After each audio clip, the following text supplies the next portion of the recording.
Sport e turismo, binomio vincente. I campionati europei di BMX, i mondiali di sci nordico e il Giro d'Italia porteranno nei prossimi 14 mesi 200.000 presenze sul territorio vicentino. Secondo i dati dell'Osservatorio Nazionale del Turismo, ogni anno sono oltre 10 milioni le persone che si spostano per eventi legati allo sport, con un giro d'affari di circa 6 miliardi di euro. Specialmente i grandi eventi portano con sé non solo appunto visibilità mediatica, ma anche grandi flussi di persone che vengono sul territorio veneto a spendere, a creare economia.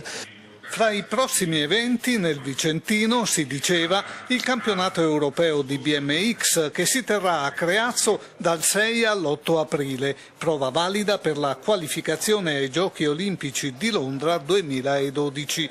Ma gli appuntamenti importanti sono numerosi. Oltre le 1000 miglia, la Milano-Taranto di moto, cioè le 1000 miglia verranno fatte in maggio, che vuol dire 500 macchine, 350 macchine d'epoca più 150 Ferrari, vuol dire un grande movimento, una tappa, vuol dire il 2 luglio la Milano-Taranto di moto, questi sono i due grandi eventi della città.